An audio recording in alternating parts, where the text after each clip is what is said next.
Bonjour à tous. Aujourd'hui, je reviens vers vous avec une nouvelle vidéo qui va vous expliquer et clarifier certains points et avec des informations que j'aurais aimé savoir avant de partir en France en tant qu'étudiant étranger en France. Alors, on commence par les informations sur la ville. Avant de partir en France, vous devez tous avoir le minimum d'informations sur la ville où vous allez faire des études, comme par exemple les lieux à fréquenter ou ne pas fréquenter, sur par exemple les magasins où faire ses courses, parce qu'il y a des magasins qui sont beaucoup plus chers que d'autres, comme par exemple les magasins qui sont en plein centre-ville ou les petits magasins. Parce que généralement, les petits magasins sont beaucoup plus chers que les grandes surfaces comme Carrefour ou Géant Casino ou peu importe. Donc, vous devez savoir le minimum d'informations sur votre ville. Et aussi, un truc important que vous devez savoir, c'est le transport. Vous devez avoir des informations sur les lignes de tram au métro ou bus parce que vous allez beaucoup prendre ces lignes pour vous déplacer dans la ville. Il vous faut un abonnement mensuel, donc vous rentrez sur le site internet de la compagnie de transport de votre ville et vous allez trouver toutes les informations sur les abonnements, les prix, les offres, par exemple pour les étudiants ou pour ceux qui n'ont pas beaucoup de ressources. C'est très important de faire des économies parce que un seul ticket de métro ou bus ou tram, ça coûte 1,60 € voire plus. Donc il faut vraiment prendre un abonnement mensuel. Il faut aussi savoir quelle ligne de tram prendre ou quelle ligne de bus prendre pour atteindre tel ou tel point, pour aller à la fac, pour aller dans le magasin le moins cher, pour faire ci, pour faire ça, pour faire ci, pour faire ça. Donc ça va vraiment vous aider à économiser le temps une fois ici et euh, ne pas être trop perdu parce que vous avez déjà une idée sur votre ville. Voilà. Ensuite, on va parler sur l'inscription et les informations sur l'université. Comme je l'ai dit auparavant, vous devez avoir un minimum d'informations sur l'université aussi, sur l'adresse où vous allez être étudiant, parce que par exemple dans une université, ça peut être sur pas mal de sites et pas forcément dans le même campus, donc vous devez savoir dans quel bâtiment vous serez. Les rendez-vous pour les inscriptions, est-ce qu'il faut prendre un rendez-vous pour faire ces inscriptions sur place ou pas? Euh, Vous devez préparer les papiers, les pièces justificatives pour effectuer votre inscription une fois sur place, comme des photos, ça peut être un acte de naissance ou diplôme de bac traduit ou relevé de notes de bac ou que sais-je. Donc préparez-vous bien avant de le faire, avant de venir plutôt en France. Et aussi un truc très important qui vous sera demandé, c'est l'attestation de la responsabilité civile. Alors la responsabilité civile, c'est un papier qui va vous protéger au cas où il vous arrive un accident ou vous détruisez un matériel de la fac ou en stage sans faire exprès. Donc cette assurance, elle va vous assurer et c'est un truc obligatoire. Je vais parler de ça plus tard parce qu'il y a même l'assurance habitation qui est payée, que vous devez payer en plus. Et ils sont ensemble, ils vont ensemble, ça revient moins cher. Pour cela, pour avoir des informations par exemple, cherchez sur les groupes des étudiants de votre ville, par exemple étudiants université Sorbonne ou Marseille, ou posez vos questions, il y aura vraiment des gens qui vont vous répondre, vous orienter, vous donner le maximum d'informations et vous pouvez même avoir des contacts et comme ça vous créez un réseau dans votre université ou des amitiés ou peu importe. Donc c'est très important d'avoir des informations sur votre université, sur les démarches à faire, sur les études, sur euh, beaucoup de choses très importantes. Pour le logement, vous devez faire une recherche préalable, c'est-à-dire vous commencez à chercher des logements pour, euh, pour savoir à quoi, euh, à quoi vous allez être confronté une fois dans votre ville, c'est-à-dire euh, pour avoir une idée sur les prix et vous préparer financièrement avant de venir ici en France. Ça peut être sur le site de Crous Mi Service ou peu importe. Donc, vous cherchez sur le site Mi Service à partir du mois de juillet. Vous allez vous connecter, vous créer un compte sur miserviceétudiant.gouv.fr et vous allez créer un compte sur Mi Service étudiant. Vous allez commencer à taper vos informations et après chercher un logement. Et là, il y a une liste de logements de votre ville qui vont apparaître et vous sélectionnez le logement qui vous convient le plus et vous postulez, vous attendez une réponse. Peut-être ils vont vous accorder un logement s'ils ont un logement disponible ou vous mettre sur la liste d'attente.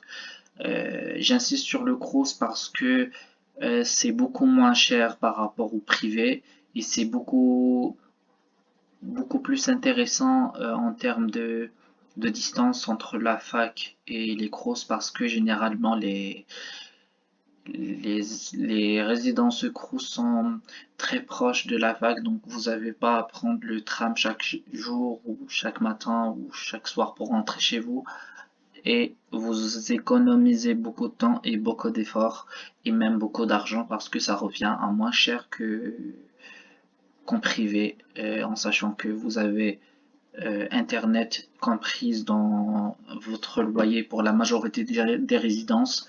Vous avez des locaux gratuits comme une salle de sport, une salle d'études, une salle de musique ou peu importe. Donc c'est vraiment intéressant. Vous avez aussi des restaurants universitaires pas loin des résidences Crous, une laverie pour vous laver les vêtements. Euh, donc pour moi c'est la meilleure solution. Et depuis que je suis arrivé en France, j'étais toujours au Crous et je resterai en Crous. Ensuite, si vous n'avez pas de chance d'être accepté dans un Crous, commencez à chercher sur le bon coin en sélectionnant votre ville et vous commencez à contacter par mail ou autre ceux qui déposent l'annonce pour les informer que vous arrivez prochainement dans cette ville et que vous aimeriez bien louer leur logement. Est-ce qu'ils peuvent organiser une visite si vous avez un garant et que vous avez un bon dossier, parce que généralement ils exigent certaines conditions, comme par exemple le garant avec beaucoup de ressources ou euh, c'est on va dire, c'est une assurance pour eux de choisir la meilleure personne qui va payer le loyer chaque début de mois. Donc, n'hésitez pas à les contacter ou même juste voir les informations sur les logements sur le Bon Coin. Et comme ça, vous repérez des bonnes occasions parce que à la fin d'été, il y a beaucoup d'étudiants qui arrivent et donc beaucoup plus de demandes avec moins d'offres. Plus vous cherchez tôt, plus vous avez de la chance de visiter des logements et peut-être avoir votre logement. Sinon, il y a aussi les groupes Facebook pour les colocations. Vous rentrez sur un groupe Facebook et vous publiez des publications pour proposer des colocations et chercher avec des personnes qui vous conviennent parce que certainement vous avez des exigences comme par exemple l'hygiène, j'en sais rien, des personnes calmes, des personnes étudiantes ou juste des filles, juste des garçons ou peu importe. À certains ces conditions, précisez bien ce que vous cherchez et n'acceptez pas facilement vous n'acceptez pas n'importe quelle proposition parce que peut-être vous serez déçu par certaines personnes qui conviennent pas à votre mode de vie, comme par exemple par rapport à l'hygiène, par rapport à la participation à plein de choses, notamment par exemple les repas ou comme ça vous évitez les embrouilles et vous évitez de vous retrouver sans logement ou être seul à payer le logement. Donc il faut faire attention. Il faut bien choisir les personnes avec qui vous allez vivre parce que ce n'est pas vraiment facile de partager un logement avec des personnes qui sont pas adaptées à votre mode de vie. Voilà. Concernant le garant, euh,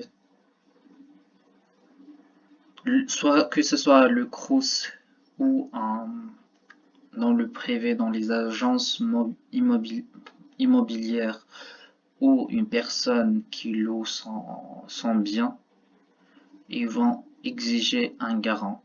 C'est-à-dire, le garant, c'est quelqu'un qui va euh, payer à votre place dans le cas où vous ne pouvez pas payer votre logement, plutôt votre loyer. C'est-à-dire cette personne, elle va s'engager à verser la somme de votre loyer dans le cas où vous ne pourrez pas payer votre loyer. Ça peut être une personne de votre famille ou une personne que vous connaissez. Donc, si vous avez de la famille ici en France, n'hésitez pas à leur demander de, de se porter garant pour vous.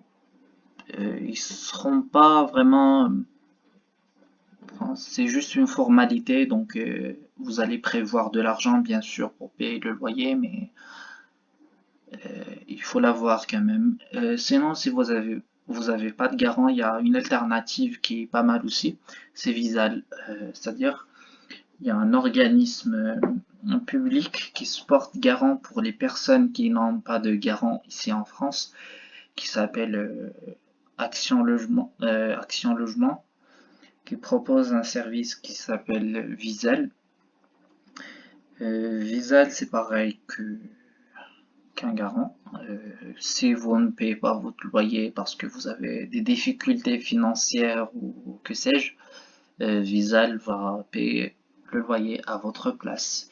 Donc, si vous n'avez pas de garant, optez pour Visal et c'est une très bonne solution, même s'il y a certains qui n'acceptent pas Visal dans le privé, mais les Crous, ils acceptent tous Visal. Vous inscrivez sur le site Visal, vous téléchargez vos pièces justificatives, à savoir visa, titre de séjour, avis d'imposition ou non-imposition, inscription à la fac et plein d'autres choses. C'est pas vraiment compliqué et vous recevez très rapidement la réponse, une attestation de garantie pour votre logement. Pour l'assurance, une fois accepté au CROUS ou bien vous allez signer votre bail de location dans le CROUS ou bien dans le privé, vous allez devoir payer l'assurance habitation. L'assurance habitation, c'est une assurance qui va assurer votre logement contre les incendies, contre les tempêtes, qui font des dégâts involontaires dans votre logement, ou dégâts des eaux, ou par exemple si votre voisin dessus a un problème dans sa salle de bain et qu'il y a une fuite ou j'en sais rien, ben, l'assurance habitation, elle va rembourser tout ce que vous avez dépensé pour faire les travaux chez vous et rembourser directement, par exemple, le CROUS, les dégâts.